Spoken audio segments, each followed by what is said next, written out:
Kia ora. If you're a woman in midlife, this podcast is for you.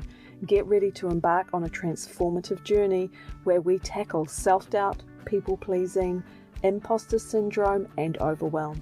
Celebrate this second stage of life and claim your authentic confidence and courage. Midlife is not a time to settle. It's a time to unleash your purpose into the world. Make an impact done your way without compromising your own well-being. I'm Megan Kerr, mindset coach, former psychosynthesis counsellor and craniosacral therapist. Are you ready? Let's begin. Hey my friends, how are you this week? I want to dive into talking about radical acceptance of our physical body in midlife and through menopause. There's such a big change that can happen for us physically, whether it's weight gain or a change of shape in our body, the change of skin, of elasticity, the way our skin looks, our face, our hair. It changes for some of us really rapidly through perimenopause and menopause.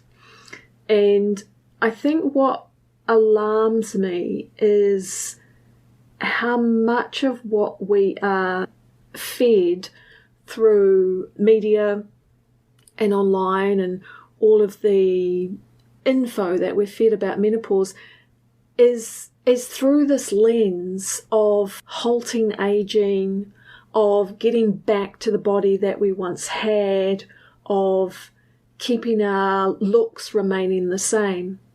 And the problem with all of that, as you know, is that it is steeped in the culture of women being attractive and valuable at a certain age. You know, not beyond 30, 35. Once we're in midlife, women are sort of forgotten about. Of course, I can only speak in generalities, but that's our Western culture in terms of how women are perceived right now. It is changing, but we, as women who are in midlife, are living with and through those societal values and ways of looking at women where our value diminishes incredibly beyond 40. And so when you see the diets and the health regimes, I think it's so important to cast your critical eye over them and check in. Is there wording in here that is inviting me to try and halt the aging process, that is full of fear and negativity about what it means to grow older, that is the languaging is reaching back to try and get the body that I might have had when I was in my 20s or early 30s, the way my skin might have looked then. So look at the languaging that's used, because we are being fed so much information that is destructive to our well-being and our self-worth, but it's so embedded in our culture that we really have to cast a critical eye on these things to notice what's going on there. And so, like if I'm a woman in midlife, I'm in perimenopause, and I might talk to a personal trainer. If that personal trainer is not aligned with my values around what it means to be a woman in midlife and what I value as a woman in midlife, but has all of the unconscious bias that so many of us carry around aging and around being female in aging, then what that person is going to offer me is actually not for my overall well-being, because it'll be looking at what success is through that lens of anti-aging.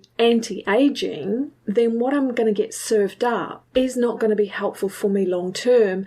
In fact, it's probably going to more lead me to feeling burnt out. And there is a lot we can do as women from an individual perspective to really move into this place of radical acceptance of our physical body, of our changing skin and hair and the way we look, and embracing the changes and noticing when that critical voice arises in terms of how we look, when we see ourselves, say, in the mirror or in a photo, that we can counter this inner voice, know that it comes from cultural and gender conditioning, and decide that we're going to dismantle it, first and foremost, just by not believing it. So there is a lot of work we can do with ourselves to practice radical acceptance, and even more than that, like this radical empowerment of ourselves as women in midlife. So you can hear that is really, really different to me changing my diet, doing lots of cardio, working out every single day to try and get some form of myself back that I had 10 years ago. It doesn't mean that we, when we go down this path of radical acceptance and radical empowerment, we still want to eat well and nourish our body for ourselves and our vital energy.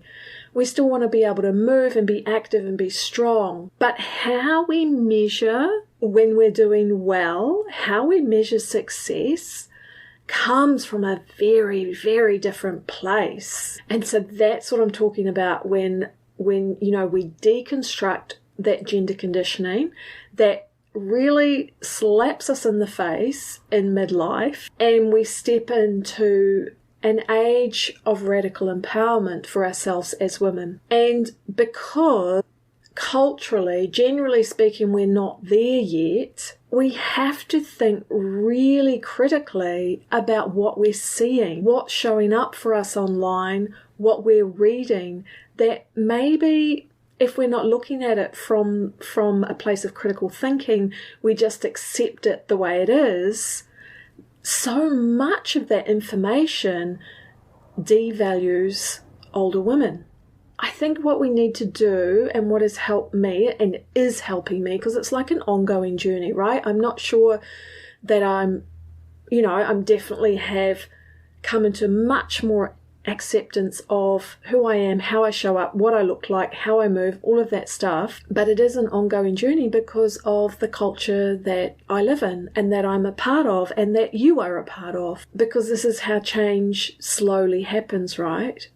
So that we can take a step back and look at all of that information that's reflected back to us as being reality, and think really critically about it and wonder about where it comes from and what stereotypes it is perpetuating about women. Even when this information shows up as being seemingly helpful around, I'm talking specifically around eating plans and diets and clothes, probably what we do to our skin and our face and our hair and all that kind of stuff.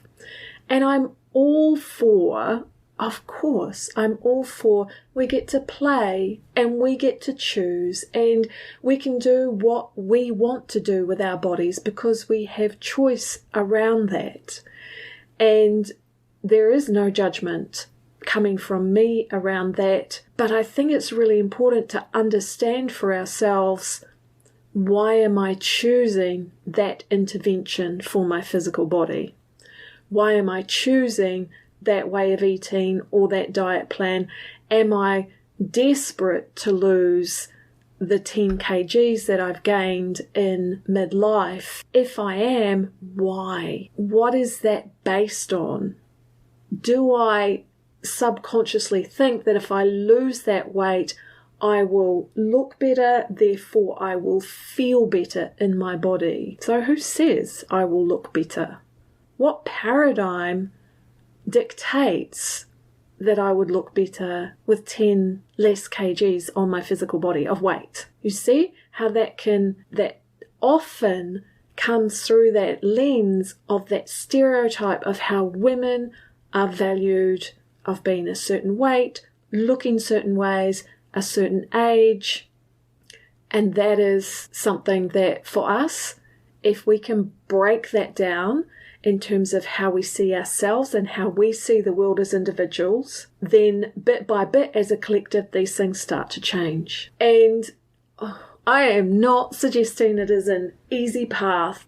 because we're having to counter everything that's modeled to us in what we see out there in the world. And so it's an act of, like I said, radical empowerment, but it's also an act of rebellion.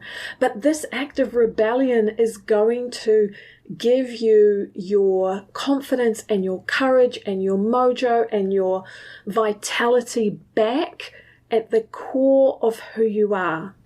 Because if we can settle into, rest into, radically accepting, this is how I'm showing up now, and I love it, and I love who I am, and I am going to be myself in this world, and I have got this next amazing chapter coming up in my life. Can you feel the energy of that? Can you feel the shift of that? And it's a process for sure. It's a process for us personally. It's a process for us as a collective. I think there's a sneaky tell that things are moving in the right direction for us, if slowly, but they are moving in the right direction, where there's much more of a wave of women who are willing to let their hair go naturally grey.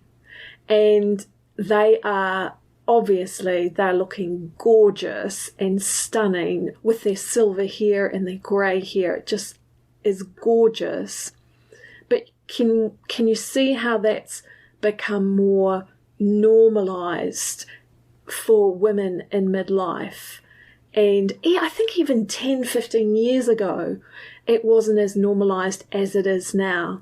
There was just an expectation that, as your hair starts to go grey, aside from our wonderful outliers who rebelled against it, but for most women, they would dye their hair. Like they didn't sort of think too much about it. Well, that has started to change, and I think that's such a great, if small, but it's a great indicator that the tide is turning for us, that we are bit by bit taking our power back as women in midlife.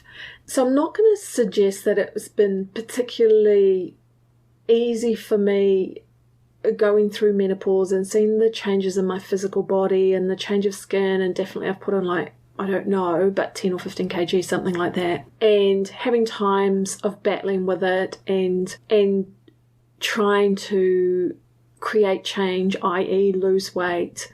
And I really needed to look at the reasons why I was doing that. Really? How am I feeling in my body?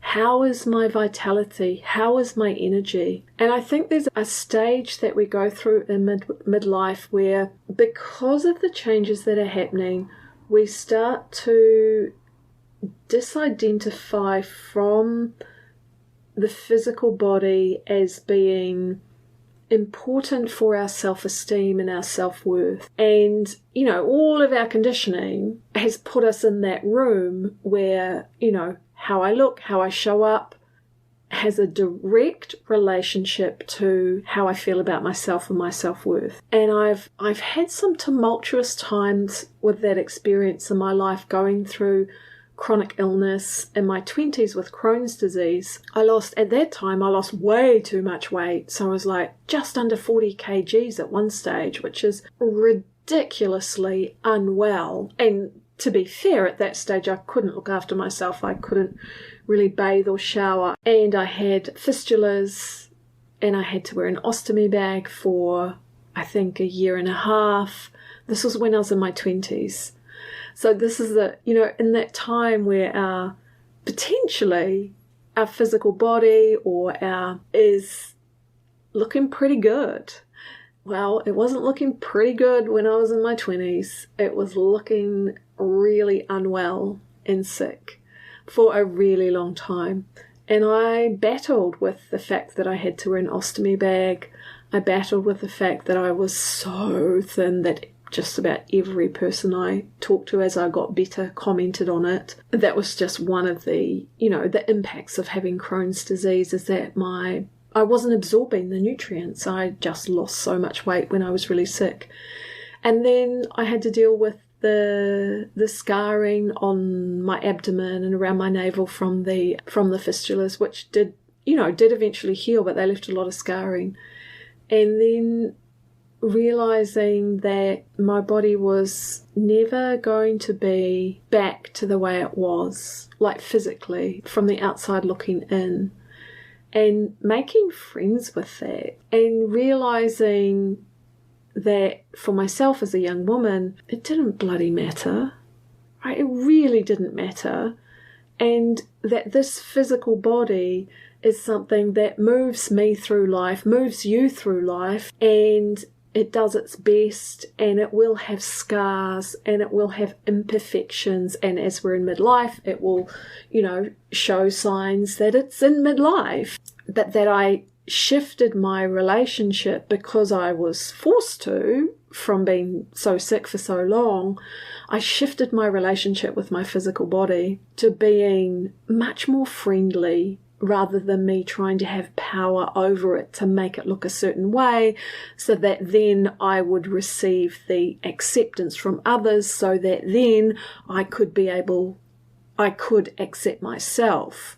You can see how that plays out for, as I was then, a really insecure young woman. But it's also really, really normal. And because of my experience with Crohn's disease and what happened with my physical body in there, and then how it looked as I got better, I was forced to just accept it the way it was, and to be okay with it, and to be okay with the scars and the fact that it looked a little strange now, and that it wasn't what I expected. Life lessons, right? It doesn't always turn out as we expect. But what that offered to me was this renewed relationship with my physical body that was much more friendly, and much less me trying to sort of will or beat my body into submission through exercise or diet or whatever other things we do to our physical body. And I have really leaned into that experience in my 20s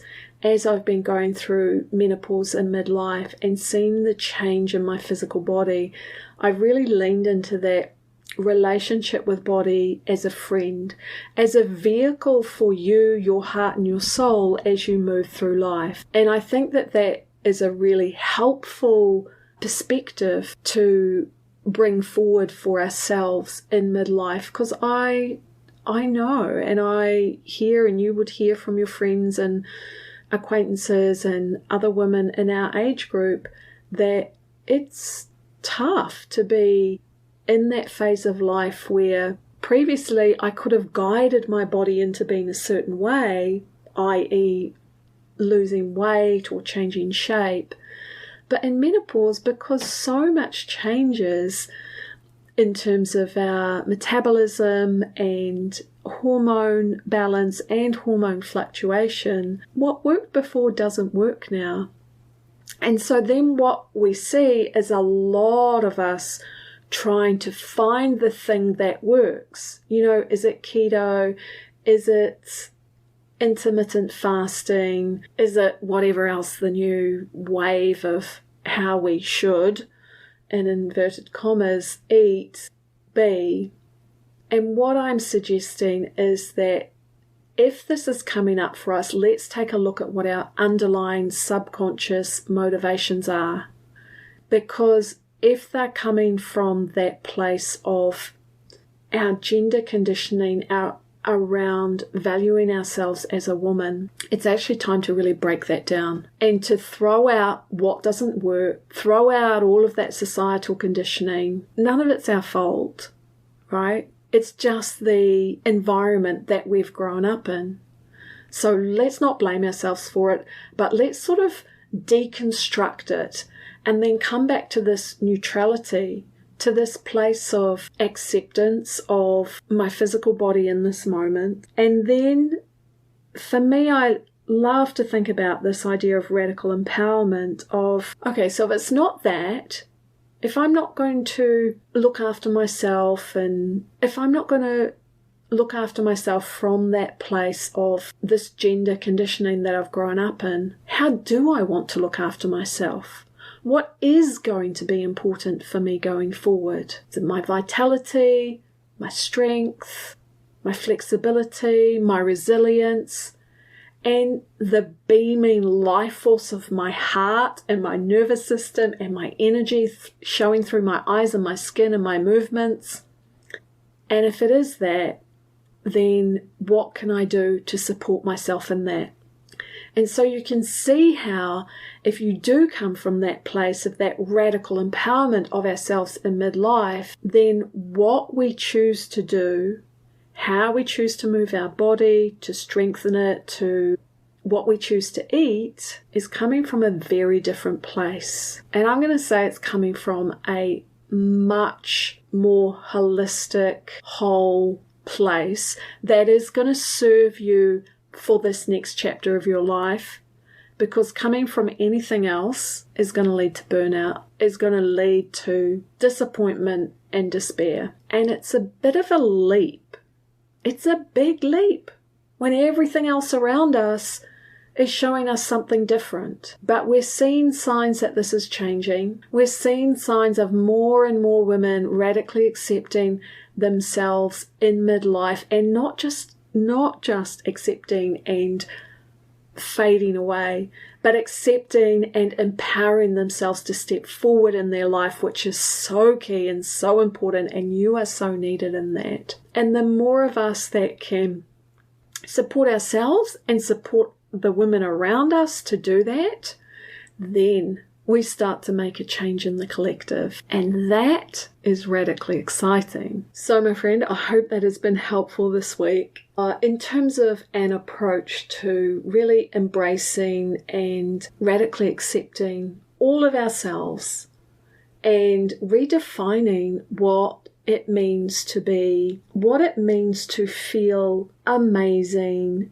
incredible in our own skin, and that we de-center this idea of somebody else's gaze on our human body as being like a measure for our worth, which is how we've been raised for sure, and actually come into ourselves, come into this place of deep embodiment. And when you accept yourself exactly as you are, the scars and the wrinkles and the whatever else is that are there, that have been there, they tell the story of your life and the ones that are to come. When we can live with our body and in our body from that place, we live from such an empowered perspective. And I think it's, of course, we're never done, but we can drop the harmful striving that so often comes along with midlife and with perimenopause and menopause. My God, have we not got enough to deal with in terms of fluctuating hormones and changing energy levels? But we also have to strive to freaking get this body that a 30-year-old has when we're 55? I don't think so. I do not think so. No, thank you. Own your gorgeousness from the inside out. This body is moving you through life in the best way that she knows how. And I think, I'm grateful for my physical body. I think, coming from this place of thanking our body for all that it does for us, 40, 50, 60, however old we are, however mature we are in this life, our body is doing the best for us, and it's time we embraced her and nourished her and gave her the movement that she loves and supported our physical body to be strong in a way that works for us and to feel vital in a way that works for us. All right, my friends, I hope that's helped to flip the script a little bit, to flip the perspective. I'm still growing in this journey. First person to bump my hand up around that. We're a part of our culture. We're a part of our conditioning. But the more of these conversations that we have, the better and better it is for all of us. This is something that we talk about, this radical acceptance and radical empowerment, not just of our physical body, but of our whole selves in our midlife upgrade course. The next cohort will be starting sometime in October. I'm not fully there yet with the date, but if you want to find out about the early bird specials and when the doors open, go to my website, megancare.co.nz/waitlist. Pop your email down on the waitlist, and you'll be one of the first to know when the doors open and when those early bird specials arrive. All right, have an amazing week. Move most deliciously with your body through your life. Love you so much. Talk to you real soon.